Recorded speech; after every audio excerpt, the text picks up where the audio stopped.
Hello again. This lecture is on positivism and pragmatism. It is a short historical inquiry. Not all knowledge is worth the name of knowledge. That all knowledge comes from empirical scientific sources, from systematically and logically organized experience of natural phenomena. A corollary is the rejection of metaphysics and theology as sources of knowledge. It is a view concerning politics and society, as much as philosophy and epistemology.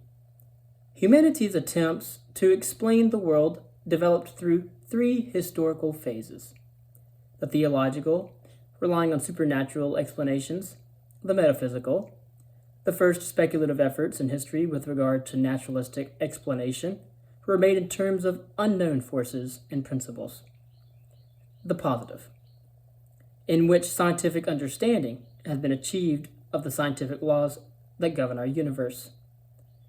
Given their lifespans, both John Dewey from 1859 to 1952 and William James from 1842 to 1910 were the influential influencers after the American Civil War in the period of time between the First and Second World Wars.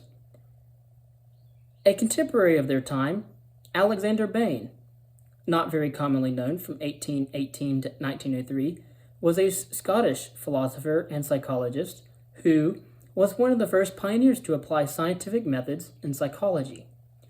Bain thought that it is a natural phenomenon that people believe, and that doubt is an uncomfortable condition, from which inquiry liberates them by leading to what he described as the, quote, satisfying tone of mind, end quote, which is believing.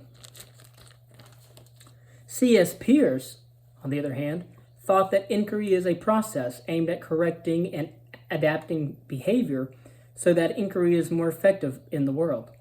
Problems arise when our conduct is inadequate for achieving a goal.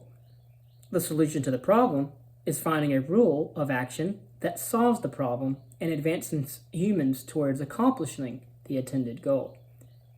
This is the aim of inquiry: the acquisition of stable and enduring beliefs. Such beliefs we humans call true, and we give the name reality to that which they concern. So enunciating the pragmatic maxim, quote, consider what effects which might conceivably have practical aims we conceive the object of our conception to have.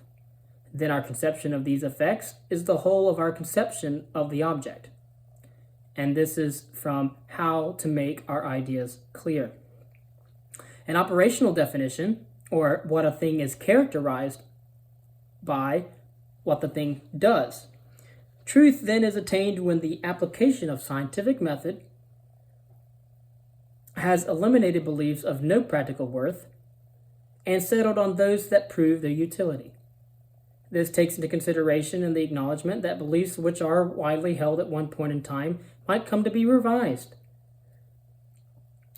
due to new evidence at another time. And of course, utilitarianism comes from Jeremy Bentham and then his predecessor, John Stuart Mill.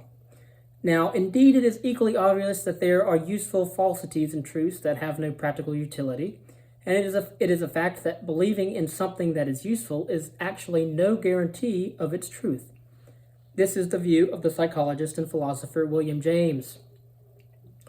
So how we know reality and what we know about it has been to a great extent due to human necessities and interest, and alongside the perceptual and cognitive faculties that have evolved in their service. And so the unclarity in which inquiry begins is not only a matter of the only a matter of the inquirer lacking appropriate beliefs, but it is more so a function of both the inquirer's inadequate beliefs and the objectively unsettled nature of the situation. The idea that experience, perception, thought, and inquiry is a whole in which we are not only recipients of sense data, but are actively inferring and conceptualizing a world in which we live, and justifying our beliefs about the world by reference to a coherence of correspondence in the world. Dewey, from 1859 to 1952 CE, like Bain, James, and Peirce, was an American philosopher and psychologist who pointed out that human beings start from the perspective of other participants in the world, in the midst of phenomena we are interacting with, before we start to philosophize about the world.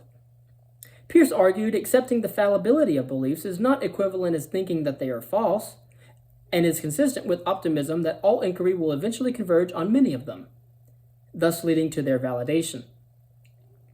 Doubt by itself is unproductive, but doubt motivates the effort to remove itself in quest of the stable and useful beliefs that human civilization needs in order to exist. Pragmatism is pertinent. It connects with behaviorism in psychology and instrumentalism in philosophy. The latter, in instrumentalism, being the view that scientific theories are merely ways of organizing human thought or thoughts concerning phenomena or epiphenomena and predicting their behavior, and that the concepts in them do not refer to any of these actually existing entities and their processes. For the terminology of human theories about the world and our mind are merely devices or tools invented and utilized for the purpose of problem solving. Peirce thought that the application of scientific method would result in views that are impersonal and objective,